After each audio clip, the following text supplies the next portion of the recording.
Happy Thanksgiving to all of you. Gino Bacola here alongside my good friend Barry Spears. Love this time of the year. It's a really underrated time, I think, in horse racing because we all sort of picture the Breeders' Cup as the year end in horse racing. But there's a really good time period right now when we're going to have some great action this weekend at Churchill Downs. Del Mar has some really big races coming up. Fairgrounds just opened up. We've got Turfway opening up soon. The Gulfstream Park Championship meet is opening up. Good stuff on the East Coast at Aqueduct. Barry, my friend, happy Thanksgiving. I'm thankful to have a good friend like you. How's everything going on your end? Yeah, man. Happy Thanksgiving. You're the best. I'm so thankful for Gino Bicola in every year, not just this year, but every year. But yeah, this time of year is great. I've had some of my best scores over, this Thanksgiving kind of holiday Same sort here. of thing. A lot of the tracks do a little something different because the holiday falls on a Thursday. So Churchill in particular has some pretty good cards usually around this time of year, and make, there's definitely opportunities to make some money, especially on Saturday. So we are going to preview the Saturday Churchill Downs late pick five sequence. There are a couple really good graded stakes races in there for 2-year-olds. It's one of those awesome cards where you're just going to see 2-year-olds throughout, and we get to talk about some of the really good races at the end of the Saturday card. So if you want to follow along with us, get those daily racing form past performances out. We're going to be looking at November the 29th for Saturday, starting in race 8 at Churchill. Before we get there, a couple things to mention. You want to check out DRF Newbie, Horse Racing Simplified. This is great for your mobile device. And if you ever have friends that are coming to the track that are new, or if you're someone that you're just getting into horse racing, this is past performances that are simplified, lots of graphs, lots of projections in pace, in late pace, jockey ratings, trainer ratings. Check out newbie.drf.com. And then these new tracks that are opening up for the meet. Their meets are opening up. We're going to have cool stuff leading us to the Pegasus World Cup Betting Championship. So you want to go to expressbet.com and look at all the different contests they have. Right now, there'll be daily ones at Del Mar that are feeders. There'll be these Gulfstream feeders that start on Thanksgiving Thursday, every race day that try to lead you into the big qualifiers. They also will have some over at Aqueduct that are trying to lead you into Cigar Mile Day, BCBC qualifier seat. So we've got Pegasus World Cup Betting Championship. We've got BCBC qualifiers, stuff all over. And Barry, I know you're excited because home court for you, Gulfstream Park, starts up on Thursday.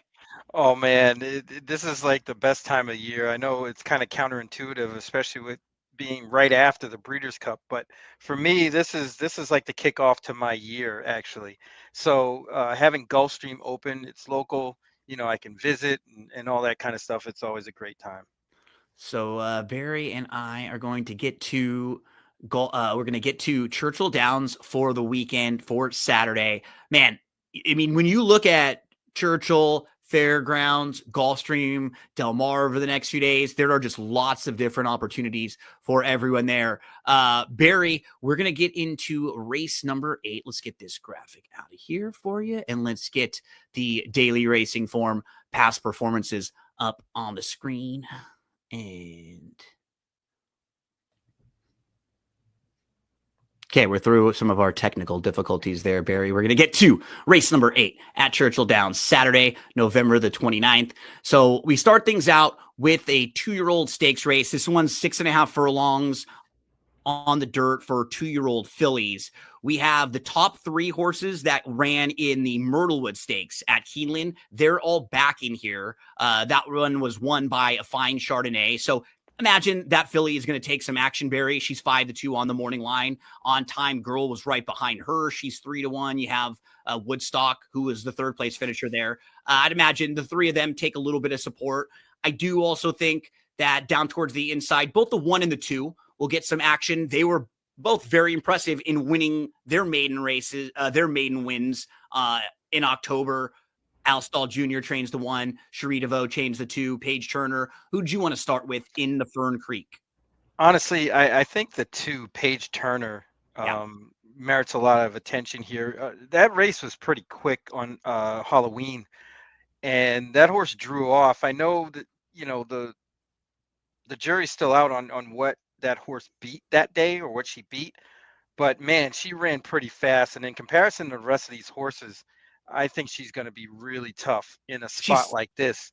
She sat such a nice trip too, like that running style that you love in a big field. Her career debut was good, and she just built off of it after a few months. Visually, so impressive. She's also a half sibling to a pretty good horse, Speedboat Beach, who is tailed off recently. But when he was at his best, remember, he was fourth in the Breeders' Cup Sprint. He was only beaten a couple lengths that day. This is a Grade 1 winner who won the Malibu. He is really, really fast and was very good earlier on in his career. And you can see he's just kind of had some physical issues recently and he missed a lot of time. But, has the right to be a very nice horse. And I think she can sit a great trip. I actually made her my top selection in here too, Barry. You look through the field, the 5-horse showed speed going longer and is cutting back. On Time Girl showed some speed. There's not that much speed in this race, though. I think that the inside horse is going to go. Solemn Vow. But we got 2 or 3 speed horses. That's why it's nice for Paige Turner to be a horse that we think can sit close. But I do think Solemn Vow may have a shot if this horse can break alertly from the rail and just sort of go on with it. Yeah, it's just concerning because the horse against this kind of competition kind of backed up, and they're forced to go from the rail too, so they don't really have too many options. And when you watch the way she won last time at Keeneland, sitting off the pace a little bit, it was such a nice win. Yeah, she was much the best there, and it showed. Don't know if she's going to be able to get that same type of trip in here. You're right. She's going to be forced in here, and will that be helpful to her or not? What about that race I mentioned to start with, the Myrtlewood, coming out of that race? Fine Chardonnay, On Time Girl, Woodstock. Do you like any of them? Do you use 1 or 2 of them? How did you view that? I like Woodstock coming out of the race. He didn't get the best of trips, was wide pretty much the whole way, gets blinkers, and I think they're going to be well placed in this race, especially with the one probably going to step on the gas from the inside. That kind of puts this horse right in the nice stalking trip, even if the outside horses kind of close in, which they probably will. There'll be some speed coming from the outside. They could sit a really good trip here. Another horse that I'd give a shot to at a bigger sort of price is the 9, Mackinac. We get horses that don't really like to pass. I think this horse can and will. Especially those first 2 starts. I don't think this horse really wants to go long. Yeah, just eliminate that race, right? Just cross out the race going long. Yeah, and that was a tough race. The Jessamine wasn't a bad race at all, and this horse just didn't get a great trip. Probably doesn't want to go that far. I think the turf to dirt angle fits well and will inflate this price, but I think this horse has a better than 12-1 chance to win this race. Imagination the Lady came back and ran a pretty solid 4th in the Breeders' Cup. Aggressive Lime, who was in that race, came back to win a non-winners of 2, earning a 73 buyer speed figure next time out. I agree with you. This is a horse who at first glance, I didn't like as much. And then going back to, that she can pass horses and the sprint races are good. Now she just has to show she can do it on the dirt, but I don't really see a reason why she couldn't. It's going to be first time on the dirt for a horse whose dam won on the dirt first time out of the box by 7 lengths, earning an 88 buyer speed figure. So, you look at this horse and you go, yeah, sprinting on the dirt should be fine. And for this horse, one thing of note is that Louis Saez ends up there instead of on Woodstock, who he rode the last 3 times. That's a good point. Yeah. Just something to think about. It's not probably an overwhelming kind of reason, but it does add to the appeal a little bit. Others just to at least mention, you have Pratt showing up on Go To Girl, finished 3rd in the Rags to Riches. RIP Rags to Riches. We just found that out over the last couple days. I remember that race against Curlin like very much like it was yesterday. That was one that I can really remember. Barry, I think we've gone through most of the top contenders. I mean, to find Chardonnay's no knocks, like that was a couple good performances, but I think she got really nice setups so far. I will say, when you have a trainer like Ian Wilkes who wins with horses like this early on, you probably do want to take a second look too, because he's not the type of trainer that wins a lot first time out of the box. So generally those horses are usually really good or, got a great setup or look, this horse was 45-1 when she won first time out of the box. And then she comes right back and wins the Myrtlewood here.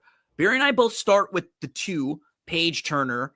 We're both very interested in the 9 Mackinac. I'm a little higher on the 1 Solemn Vow. Barry gives the 3 Woodstock a look. And then we both, I think, respect a fine Chardonnay in here who will get some money. The Fern Creek. Anything else to hit on this one, buddy, before we move along? No, I think we got it covered. Those races are tough because there's not much form. Yeah, 1 or 2 races, and they can step up and improve a whole heck of a lot. Exactly. These are tough races, and especially a tough way to start the pick 5. We continue along to race number 9. This is a mile on the turf. These are 2-year-olds, and in this field, some of the horses that'll take some money. Gotcha debuted for trainer Brendan Walsh, had some legitimate trouble in that race. You have the number 7 Instant Impact, who wanted to get on turf in their career debut, hasn't been able to yet, but was second in back-to-back races against maiden special weights. We'll get a little bit of a cutback here from a mile and a 16th. I think they'll take some money. You have Brad Cox and Irad Ortiz Jr. teaming up on the 9 Kilo Tango. That one will likely get some support. Who do you want to start with here, Barry? Actually, I'd want to start with the horse in the 9 Kilo Tango. That race that this horse ran October 19th at Keeneland in the slop wasn't necessarily a bad race. It just was parked out totally wide the whole way. They were in the 14 spot and just never got a place to settle and kind of ran evenly around the track, but was sort of 4 to 5 wide the whole way. I have to think that horse got a lot out of that race. Seems like turf was where they wanted to go with this horse all along, and they're going to get it, and hooks a field that isn't that great. I think they really can step up here. I would think 5-1 might be a little bit of a stretch. I think they're going to be around 3-1 second choice in this race. And I agree with you. It doesn't look like there are any monsters in this field. It's a competitive group. There's you can make a case for a lot of these horses on paper, but nobody looks overwhelming and scares the heck out of you. I don't know if anyone's going to be too short of a price either. I think the money is going to be spread around amongst a few of them. We just talked about an Ian Wilkes runner in race number 8. This horse, the 1 Clark's Corner, is a little interesting to me, where you get a sprint at Kentucky Downs, not a bad effort, comes back in that sloppy track race. Now you get to go back to the grass. I feel like this horse will come running. The 2 Gotcha I mentioned, Barry, he did have a legitimate trouble. He was inside. He was third. He was getting a little bit closer. He was traveling well. He just had nowhere to go, no room on the inside, never got a chance to run. And then you look at the race so far, we have seen a couple next out winners. The 3rd place finisher, Eva Reddy, came back to win at Aqueduct with an 80 buyer speed figure in the next start. And the 4th place finisher, Time for Money, came back to win next time out at Churchill Downs with a 65 buyer speed figure. Mm-hmm. So that race has come back pretty live so far, when the 3rd and 4th place finishers both have come back to 1. Gotcha was not far behind them at all. This is almost like you get a first-time gelding here. You get a jockey change. It's like a mini makeover package. Barry, not quite like we're not getting the drop in class or like a cutback or anything, but you're making a couple changes for a horse who I think they feel like is live in here and got in a little bit of trouble in that debut. Yeah, that makes a lot of sense, and the changes do make a lot of sense. I thought Instant Impact probably merits a good chance. Sure. Might be favored in this spot. I know they're my racehorse owned, but that race they ran at Churchill on October 26th was pretty good. I think, the cutback makes a lot of sense. Going to the turf makes a lot of sense. This horse should get a good trip. I'm just fearful of the price. I hope it doesn't get down too low. I mean, 7-2 would be more than acceptable, but I'm thinking more towards 2-1 ish. Especially for a my race horse, right? Yeah, my horse. I was trying to say that, couldn't spit that out. The one horse that I'm going to use in a pick 4 or pick 5 is the 8 Sun Chaser, strictly because when you go through this field, The only real proven speed is the 7 Instant 7. Impact, who's not even really that fast, right? Has been more of a tracker in his starts. And that's why I think you're right in that you want to use him, because he could be sitting really close in a race where there's not that much speed. But if a lot of these horses aren't that quick early and they don't go, Sun Chaser, 2 sprints to a route, stretching out now, and is coming out of just much quicker races where he wasn't able to get the lead in this race at Keeneland. He was third to the outside, tried to back off a little bit. He was 3 deep up the challenge, and then he was just a little bit flat late. And then in the career debut, he was down on the inside. So, you're inside at Kentucky Downs going 6.5 in a huge field. That's not a bad effort. The horse who was third in that career debut came back to win next time out, earning a 74 Beyer speed figure. We had one of the last place finishers also come back to win, heading over to Indiana Grand, Horseshoe, Indiana. Still do the Indiana Grand sometimes, right? They've had a few changes. So if you're playing pick 4s, pick 5s, if you're playing tries and looking for a price horse, this one's kind of fun because you should probably get a pretty good run for your money here with this horse, Barry. I think he's going to be on the lead or very close to it. Yeah, that makes a lot of sense. Like you said, there's not much speed. I thought Kilo Tango would probably force the pace. Sure. He And should sit close right there. I also thought possibly the 11 Supercharger might get involved early. I'm glad you mentioned him. Just because of the fact he's getting a rider in Jose Ortiz that's very good judge of pace, and he definitely reads the racing form well, because like you said, it doesn't look like there's a lot of speed, and I think people might want to try to jump the gate and get out in front. That could go one of 2 ways. Either they can get out there and wing it by themselves, or it just starts utter chaos. Start lining up. Right, and it's tough. There's not much form to go off. A lot of times people assume that the speed duel will develop, and then a lot of times it doesn't. But a horse like Supercharger, I would definitely watch the board on this to see how much action this horse is taking, see if there's any steam, but not too much, because that post position isn't the greatest. And they'll have to get a clean trip to kind of clear.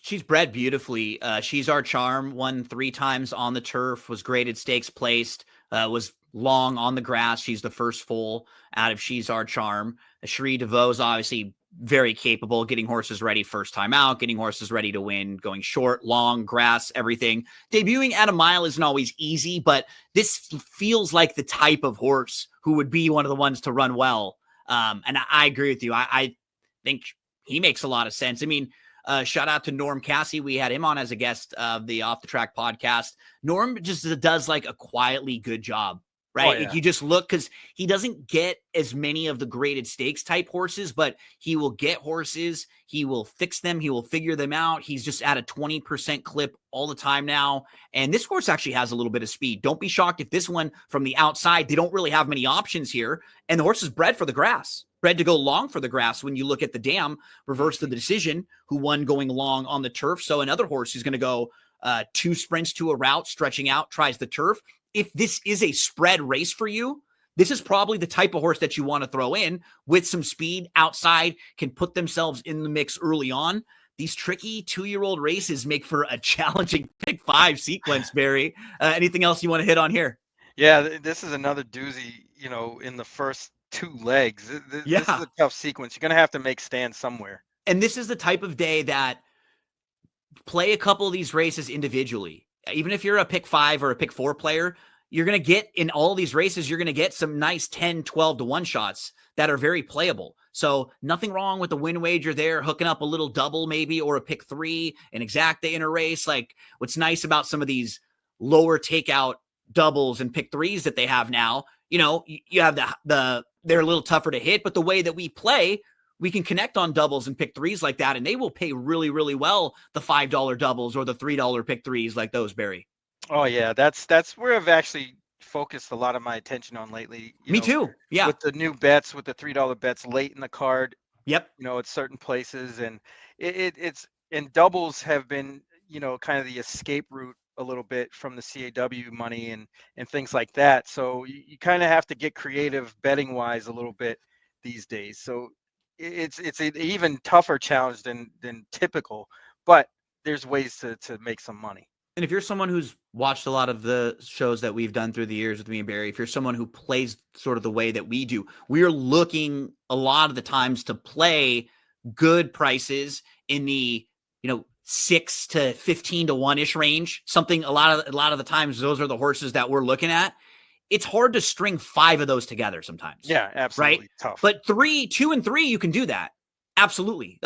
And when you can do it at the higher minimums for the lower takeout levels, that's sometimes just making it a little bit easier on yourself as a gambler. I like swinging for the fences. We all do. I'm going to put in a pick 5 ticket a lot of these times, but don't have that be all of your bankroll or the only thing you bet. And then you get knocked out in the first race or second race, and 2 of your horses that you liked later in the ticket come back and win, and you get nothing out of it. That's the part that's not the smart gambling, right? You did a great job handicapping, but what do you get out of it? Nothing. So make sure that you're at least betting a little bit to win, some doubles, some pick 3s here and there, especially these low takeout, higher minimums. Let's move to the graded stakes portion, Barry. Back-to-back graded stakes for the 2-year-olds. First up, it's the Kentucky Jockey Club. So we've got points up for grabs. We've got future Kentucky Derby runners in here, perhaps. And we can start with the horse that's actually a maiden, Cherokee Nation, down on the inside, was just behind Mr. AP. And then Mr. AP came back and ran really well in the Breeders' Cup. He finished second behind Ted Noffey, earning a 96 Beyer speed figure. So he showed that even with the loss, Cherokee Nation ran really well and should be looked at as a major contender in here. You've got Dr. Kapoor, who was a nice winner for Saffie Joseph Jr. last time out, October the 16th at Keeneland. That was in his second start. Soldier and Diplomat has won twice. I really liked how he was able to sit off in both of his wins, and he did it again going a mile last time. And Further Ado is the horse who, what do you do with the horse like this, Barry, who wins by 20 lengths, opening up on the field at Keeneland, earns a 98 Beyer speed figure? Where do you go from there with this horse? Anywhere but up. Right? I mean, how can you think that this horse is going to pair up that number? And if they do, they're probably one of the better horses you'll see going into next year. So he's the that's eight really in the race what you're we're betting watching. on. He sits a pretty, and that's the thing, he sits a pretty nice trip just off the leader, just to the outside, and then he just completely pours it on. You can see here as he just starts to crush this field. I mean, you have to really question what was running behind him. It's tough. I can't bet a horse like this, honestly. It's going to be tough because they're going to be a short price, and it's Irad and Brad Cox. It's a connections, a short price, a horse coming off a 20-length win with a huge Beyer speed figure. Man, didn't break 70 before that. I just think, I'm leaning towards thinking that field was ultra weak. I mean, he lost to Soldier and Diplomat in his debut. Right. So, and he's probably going to be a much shorter. He's 7-5 on the morning line. Soldier and Diplomat's 4-1. If he's 6-5 even money and Soldier and Diplomat's 5-1, 7-2, that's not going to shock me. And that horse beat him in that debut. Yeah. I mean, I'm going to try to beat him. Yeah. I'm just I think if this horse comes back and he's a monster, and he beats me at 4-5, he beats me at 4-5. So be it. Yeah. Yeah. I'll find other 4-5 shots that I like and I feel a lot more confident in than him. And maybe he is a monster, and that's awesome. And we're looking at him, heading into next year as one right there with Ted Noffey, and is one of the top 2-year-olds, going to be 3-year-olds. But you and I are both saying that we're going to start this race and we're going to take a shot against him. So who are we looking at, Barry? Who do you want to start with? I'd start with the 7 Universe. Yeah. I think being able to pass horses usually in these kind of races goes a long way. Notoriously, this race itself lends to really the lone closer wins. If you go throughout the years and watch those races, it's usually the horse that shows the affinity to pass horses that can sit and kind of run them down. The paces usually get hot, and I don't think this is any exception, even though there's not a whole ton of horses in this. I think the 7 Universe could sit a really good trip. Has good experience in the Champagne, finished third there. Finished pretty well in the street sense. I think this horse is primed for a good effort. 9-2 is a pretty decent price in this field also. Completely agree with you. I love Universe in this spot. I have him all over the place. I picked him second, and I even had a hard time kind of differentiating between the 4 and the 7, who for me were the top two that I like, that I want to use all over. I think the outside draw is great for this horse. He can sit close. He can pass horses. You can see he had a little bit of trouble in his second start, and I think that might have impacted him and why he just didn't really get into the mix quite as much. He is multiple graded stakes placed, and if you look at the horse that he just lost to, it was a nice horse named Incredible, and Universe sat nicely. He was asked early. He moved up the challenge. He took the lead. He just couldn't hold off horse named Incredible, who has won the last two, and is a nice horse who got a little bit more of an off the pace type trip, whereas Universe kind of moved into it a little early on. I think the 7 makes a lot of sense. I talked about the 4 a little bit too, Barry. And what I liked about Soldier and Diplomat is his lone loss came when he was on the lead. And I think they've kind of figured out that to sit off a little bit is what's going to work for him. And I hope that's what they do. It may be a little tougher when you're down towards the inside versus towards the outside. But I just love the fact that after showing speed and fading, he came right back, even going a longer distance, was able to sit off a little bit. And that could be real key in these races. It was a point that you mentioned and something that you and I always look at in a race where there's a lot of 2-year-olds or a lot of speed. Who are 1 or 2 at least of these horses that we know can pass horses? Yeah. Spice Runner is the other one. I think that horse merits a way better shot than 12-1. Only because this horse has been running with the top horses in this division. The 2-year-old colts, you got Ted Nafi in there. Blackout Time, Litmus Tests, Comport a few times. Been running with top-notch competition, right after they broke the maiden, and then improved. I think they didn't get the greatest of runs of it at Keeneland, and I expect them to be, close to the pace and probably get a way better trip than they got the last time. Yeah, you put a line right through the race at Keeneland. And even after winning the Iroquois, this horse was green as grass winning the Iroquois. Yes. And was like all over the place and still got up and won. And I remember hearing the interview after the race. It was Andy B. and Cohn interviewing Steve Asmussen. He was kind of laughing and talking about how, I'm the points leader now with this horse, but he had said, we like this horse, but he's so green. And with that, there's a lot of room for improvement. Like once he starts to figure it out, if he's put it all together and maybe he can move, and you just put a line through the Breeders' Futurity and think about from September to now, 2.5 months, could he just be a lot more improved and just a little bit faster on speed figures? And that puts him in the mix with these horses.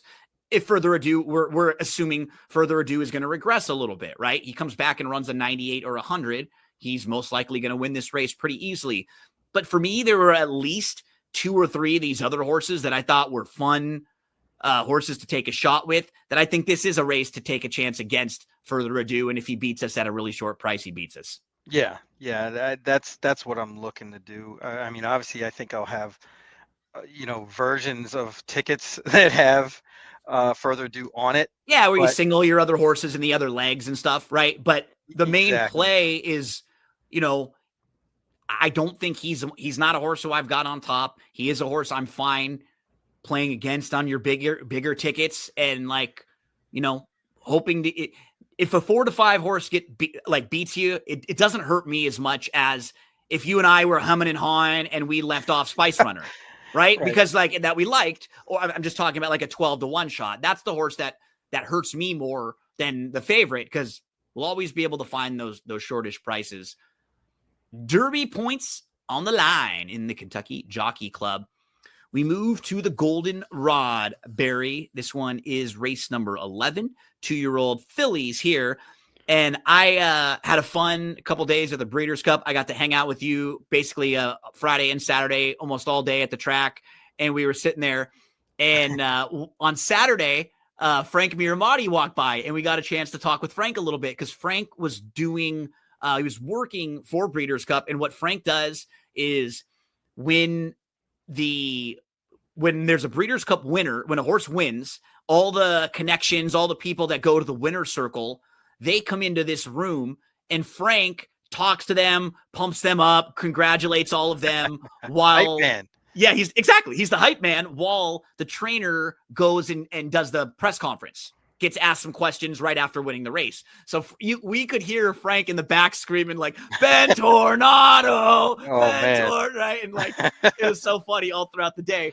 But I mentioning all this because love Frank. He's a good buddy.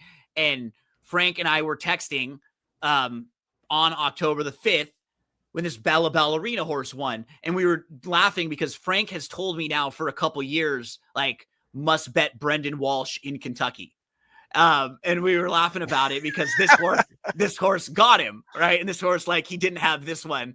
And so we've been waiting for Bella Ballerina to run back. And we were talking about Bella Ballerina on Breeders' Cup Day and saying, oh, this horse is going to run back and we're going to wait and it's going to win. And he went up to Brendan Walsh and said, man, I always bet your horses. I even tell Gino, look at our text. I tell him to bet and I didn't bet this one. And so we've been waiting for this one to run back. So I wanted to at least start here because I do think this filly is seriously talented and she's legit.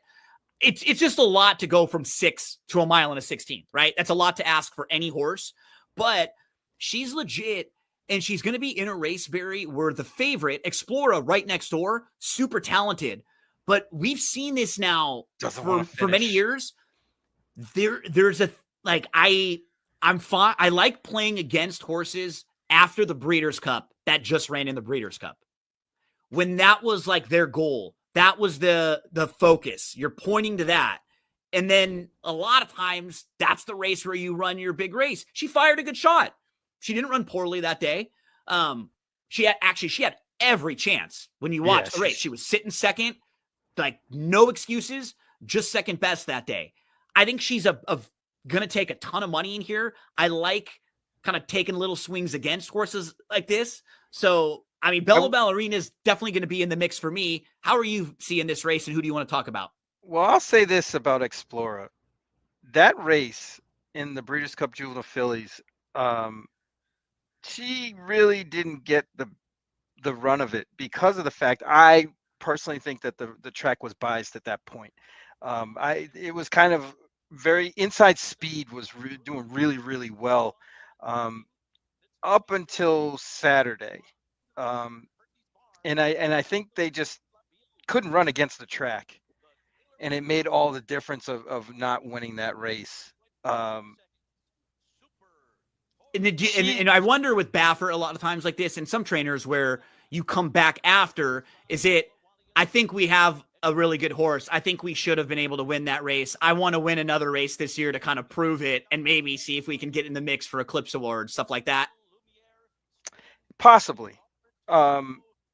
It's a real tough read because she was against the track. I think she was. She's really the 7 got it here. She gets stopped a little bit right here where she kind of wanted to go. Yeah. I mean, she's still in a good spot, but she kind of wanted to go and couldn't. And this is kind of when Super Corridora just put everybody away right here. Right. She kind of pulled away, Explorer was 3 deep and I think she finished as well. Or not 3 deep. She was coming up the rail and cut angles around. Yeah. Yeah. I think she just didn't get the greatest of runs at it. And with the track maybe being a little bit speed biased, I think she ran okay and will be pretty hard to beat in this spot. But I will say for the 11, who I do have on my radar, she's obviously a half to pretty mischievous, who liked going long. But the rest of her pedigree is the same way. All of those horses thrived when going a route of ground. And I think for her. Bella Ballerina might sneak up on him for that kind of deal, especially in a race like this where Explorer's drawn out wide. I mean, she could expend a lot of energy trying to get position, and it might do her in. The other horse that fits the bill is Brendan Walsh's other horse, Baraka. I think this horse is better than what the Morning Line Maker thinks, and this horse should get a really good trip as well. Yeah, I mean, Brendan Walsh in Kentucky, right? This is your other Brendan Walsh horse. He's holding all the cards from what I can see. This is a horse who's a half sibling to a horse named Power Broker, who was a grade 1 winner, won the front runner, was precocious, did that at the age of 2, was only 5-2 in the Breeders' Cup Juvenile, came back and won the Haskell came back and finished second in the Haskell and then won the Indiana Derby. It was a nice horse. And this is a decent little pedigree here for Baraka too. Smart Shopping was a horse who showed some precocity and won first time out of the box. So I have no problem with Baraka. I mean, this is a really fun race too to go through a lot of these horses. Baraka's 2 for 2. Both of those wins have been nice. The Essential Coffee was a horse who was good early. She's kind of quirky. She veered in one of her races. She's got some speed. I don't know if she's progressed more than when she was just kind of precocious and maybe ahead of everyone. The 3 Just Singing is a little bit interesting to me. From what we were talking about in the race prior, we just know she can pass horses. She can sit back. She can make one late run. She did that last time out, and she was visually impressive. She was bumped at the start. She was last of 8 early on. She's about 6 lengths off. She moves up a little bit, and then she angles out wide, and she got to the lead without really being asked. And you look at her pedigree. She's actually a half to a horse named Danzig Candy, who was very good. This horse won the San Felipe, then went into the Kentucky Derby, was a very short price in the Santa Anita Derby, and then came back as an older horse and a little older. The next year as an older horse and won back-to-back races, the Lone Star Park, handicapped the grade 3, and then the San Carlos. So this was a very nice horse and a decent pedigree here. This is a good field you can go through and just kind of pick things out about a lot of these different horses.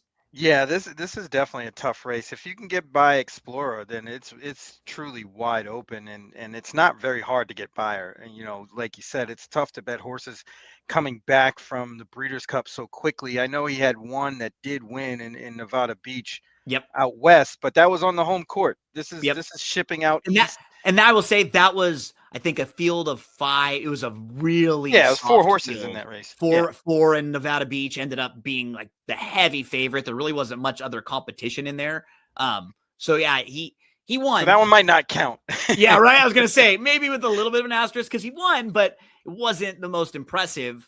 I mean, look at a horse like the 5, New York bred. They want to see how good she is. She's been awesome in her 2 starts. She's absolutely crushed New York bred fillies so far. I mean, they're going to get the acid test here. Life of Joy, she won her debut at Horseshoe Indy. They wanted to see how good she was. They bring her over to Churchill. She wins the Rags to Riches over this track. She beats the Grumpy Rabbit, who's drawn to the outside. It's really tough to knock what she's done so far overall. And then the last one I wanted to mention, who I actually like a little bit, is the 9, Atrapa, who you look at her dam, Bolera. She was a winner going 1 mile and an eighth, graded stakes winner going 1 mile and an eighth. Distance should be no problem for her at all. And she was a horse who you just saw show major improvement in her second start. And it's really easy to eliminate her debut because it was on a sloppy track at Saratoga really early on in the season. Give her a couple months. She grows up a little bit.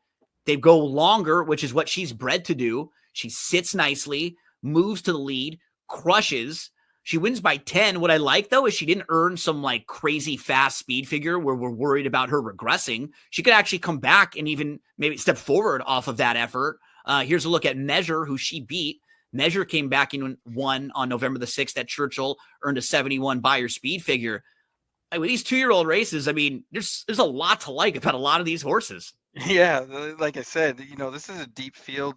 It's very wide open. If you can get by Explorer, I'm telling you, man, it is truly wide open, but she's going to be hard to beat. Yeah, her speed figures tower. She's done it more than once. She's done it in grade 1 competition. She can sit too a little bit. She does not need the lead horse, right? Like she can sit off a little bit as she's shown in past horses.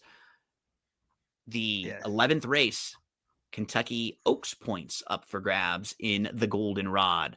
We move to the finale. Barry, talk to us about some of the work that you've been doing. Man, I was out there with you when we were at the Breeders' Cup, and you were doing work with with Louis Ribot. You were doing some stuff with ESPN Louisville. You did some blood horse stuff there. You're always doing the notorious OTB. Let us know what you got going on. Yeah, kind of making my way around the entities. But yeah, I have the show that's regularly on Notorious OTB, which are usually on Monday through Thursday, or actually Monday through Friday. But we have a long show on Thursday. Um, then I show up on SoCal Saturdays on the Horse Racing Happy Hour with Louis Ribot of ESPN Louisville. Shout out Louis. Yeah. So we do Southern California only on Saturdays, and it's a great show. We have some guests. We had John Lindo on last week, and he was excellent. John's awesome, man. I think he might have hit the pick six on he's Saturday too. And he's a big pick six player for sure. Yeah, because he was really high on a horse that ended up winning on two horses actually. One was a ship and win horse, and the other was a big favorite. And he's like, if both of those horses win, we're probably going to be in good shape. And I think he ended up with that big winner in the last. But we have guests like that on, so yeah, you should come check us out. That show is on Fridays at 2 p.m. Eastern.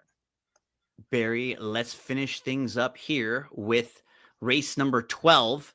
So you get through all the tough stakes races, couple graded stakes races, and then you got to end with a 7 furlong 2-year-old race on the dirt here. That is not easy at all. This one is for the 2-year-old boys. We can take a look at the quick view at the morning line odds. The 6 Cornwall Boss just missed. That was over at Delaware Park in the debut. So this will be a little bit of a step up for him. You have a horse like Associated, who finished a pretty solid third. That was on the slop at Keeneland. Cannoneer, really, really fast. Had to battle in his debut, but he took a lot of money, and I'd imagine he'll take some money back again right here. Those are a couple of the major players, even the 11, Dragoness for Asmussen. Solid debut. We just talked about Universe, who is going to be a top contender in the Kentucky Jockey Club. So if we see Universe win that race, or Universe run really well there, we might want to upgrade Dragoness here, and that may make this guy look even better. Who's on your radar here, Barry? The 7 horse Associated. I don't know if you watched that replay. Oh, yeah. I think that's the problem, is everybody saw that replay and saw that race. I think 10-1 is kind of a pipe dream, but this horse ran a hell of a race and got to the lead. In fact, it looked like this horse was going to draw up and win. Yes. So the 2 who completely misses the break here. Blows the break completely. On a sloppy track, mind you. So at this point, he's 10 lengths off. He's 12th. It's a full field for a 2-year-old, first time out. And you're just saying, okay, he's done. He's done. He's going to pack it in, the slop. He's getting mud kicked in his face. There's just no shot this horse has to be competitive in here. And he's even down like inside of horses, which is not easy. He moves to the outside, angles around, and look at the move that the 2 makes right now. He's going 4 wide all the way around.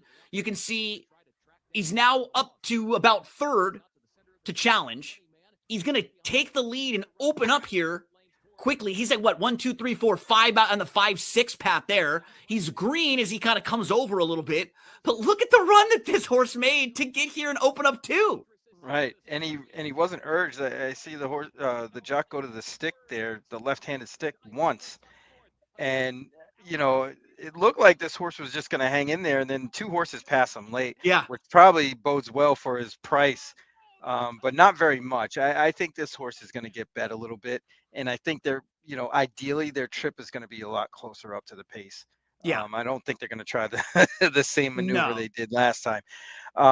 You've seen it come back and work really well too in the mornings, right? So yeah, that's why I think that this horse is never going to be 10-1, not even close. If we get what's a price that you think he should be, that would be fair. I would say 4-1. Yeah, and because I do think that the 8 and 11 are going to get bet. Yes. So I don't think he'll be lower than like the 3rd choice in here. And if he is 5-1, that's fine. That's totally perfect, fine. actually. Totally fine with that. I think that's where he should be, somewhere in that mix. Because I do think the 8's going to get bet. Cannoneer.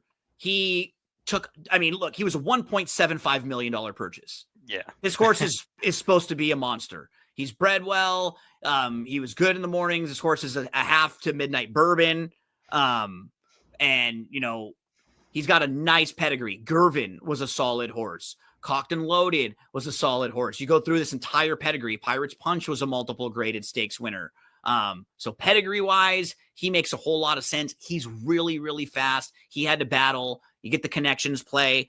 He's going to take a ton of money. And then we mentioned the 11, who's, you know, another one who's half to a horse named Leo Frick, who, Oh yeah, you know, there's very good. There's some horses that you just kind of forget about, right? And Yeah, it's he like, was man, very I forgot good. about this. Like, I remember him, but he wouldn't be a horse I just pulled out of nowhere. And it's like, he got really sharp at the end of his career. He did not do a whole lot wrong. So that's a nice horse too. Box of Chocolates is not There, bad. yeah. Box of Chocolates was a winner, finished in the mix often. So solid pedigrees from the two horses to beat in the 8 and the 11. I think they'll both run well in here, but Barry and I have to include the 7 associated all over the place. One I'll mention at a huge price is the 10, Robert Lee. Sure. I don't think they really wanted to run that horse on the turf. I think it was just the race that came up that went, and they went in it. The horse was 45-1, but it's training pretty well. I like that last workout going into this race. Hartman does well, turf to dirt, also second time out. Getting, you know, Bejarano, who's kind of his guy. So I would take a second look at that one, especially, you know, underneath if you're playing like superfectas, trifectas, super high 5 kind of stuff. I think this horse might show up at a huge price. One that I want to mention down on the inside is also a big price, and another one that could be a nice under horse, or if you're spreading out in this race, throw this one in your pick 4s, pick 5s, stuff like that. So he loses to a horse named Heartily, who wins by 6.5 lengths. So Circle Me is in this battle for second. He ends up finishing 4th. He has a fine start. He ends up losing a little bit of position. He's about 5th or 6th, 7 lengths off. He's in a 3-way photo for second behind a 6-length winner. And the race has already come back live. We've had a horse who finished behind him come back, win a high-level maiden claimer, maiden 75,000 by 5, and earn a nice buyer speed figure in doing so. So you're looking for prices. I thought this one was an interesting one, who was down on the inside, who could probably just sit back, make one late run there. And Barry, I mean, if we get a couple to draw in from the outside, I could be bobbing and weaving with Rocky's Balboa. And we got shout out, that Fat guy in a little coat, Chris fat Farley. guy in a little coat. I was thinking, what, Black Sheep? No, Tommy Boy. Fat Tommy guy Boy, in a little coat. Take it off. Take it off, man. I'm warning you. There was that Spade Farley connection was awesome, man. They had a great connection there. So keep an eye though, because there are a couple live horses that are drawn to the outside, and if we have a couple scratches in here, they could also make this race even more competitive. Man, that's a good late pick 5 sequence on Saturday over at Churchill Downs. Don't forget, you have a lot of options to play all throughout the weekend, and we also want to remind you about the daily racing form Black Friday sale that we have happening right now. This goes all the way through December the 1st, 20% off when you use that coupon code BF2025. So you're thinking past performances, clocker reports, betting strategies, all the stuff that you love that helps you when you're doing your handicapping and your gambling. You can get a discount right now and take advantage, because you can stack up some of those, you stack them up, and then when you need them in a month and you're playing Gulfstream and you need no help with those maiden special weight races, right? They are loaded up. You need help from Mike Welsh with the clocker report. I need to see how some of those horses are training. So Black Friday sale, take advantage of that. Barry, my friend, happy Thanksgiving to you and your family. I love you, man. It was such a pleasure to get to see you again and hang out with you at the Breeders' Cup. Thank you for all the work that you've done with me and for me over the last couple of years. I hope you guys have a great one. Thank you so much, man. One of the greatest things in the world that happened from COVID is us becoming friends. Yeah, I'm very absolutely. thankful for you, man, and I hope you and your family have a great holiday. And we are very thankful for all of you out there, the Daily Racing Form customers. There is no Daily Racing Form without any of you. So thank you very much. Hope you have a fantastic Thanksgiving. Good luck playing the races. Don't forget about all the help DRF has if you need it at drf.com, on the YouTube channel with different race previews. Best of luck this weekend, and happy Thanksgiving to everyone.